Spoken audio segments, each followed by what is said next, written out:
कृषि और बागवानी पर राष्ट्रीय सम्मेलन।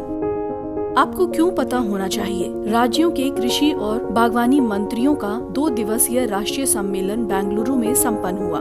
प्रमुख बिंदु: कर्नाटक सरकार के समन्वय में केंद्रीय कृषि और किसान कल्याण मंत्रालय द्वारा आयोजित राज्यों के कृषि और बागवानी मंत्रियों का 2 दिवसीय राष्ट्रीय सम्मेलन बेंगलुरु में सफलतापूर्वक संपन्न हुआ। सम्मेलन के दौरान विभिन्न सत्रों में व्यापक विचार विमर्श के आधार पर राज्यों ने प्राकृतिक खेती, डिजिटल कृषि, फसल बीमा, किसान उत्पादन संगठनों को बढ़ावा देने और कृषि अवसंरचना कोष जैसे क्षेत्रों में अपना योगदान बढ़ाने पर सहमति व्यक्त की। सतत कृषि विकास के लिए सरकार के प्रयास, जो भारत के आत्मनिर्भर के लक्ष्य को प्राप्त करने की दिशा में एक ठोस कदम होगा। इस अवसर पर प्रेस वार्ता करते हुए केंद्रीय कृषि एवं किसान कल्याण मंत्री श्री नरेंद्र सिंह तोमर ने कहा कि कृषि क्षेत्र में अपार संभावनाएं हैं। इस क्षेत्र में उभरती चुनौतियों का समाधान करने और छोटे किसानों के कल्याण की दिशा में काम करने के लिए नवाचार और तकनीकी प्रगति पर ध्यान देने की आवश्यकता है।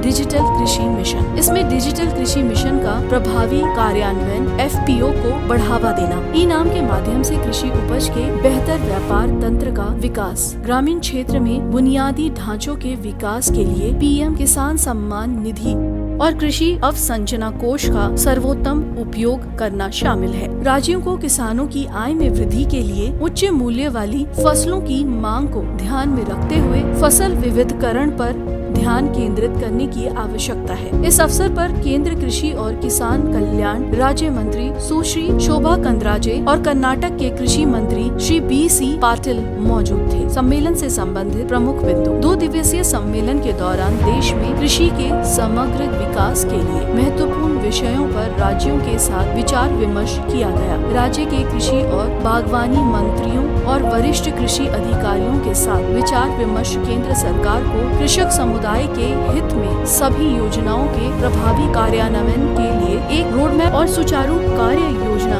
विकसित करने में सुविधा प्रदान करेगा। सम्मेलन में अगले वर्ष मनाए जाने वाले अंतर्राष्ट्रीय बाजार वर्ष 2023 पर भी विचार विमर्श किया गया। पौष्टिक अनाजों के महत्व को ध्यान में रखते हुए राज्यों ने केंद्र सरकार के साथ हर संभव कदम उठाते हुए उनके उत्पादन और क्षेत्र को बढ़ाने के साथ साथ पौष्टिक अनाज के प्रसंस्करण, मूल्यवर्धन और विपणन को बढ़ावा देने पर सहमति व्यक्त की।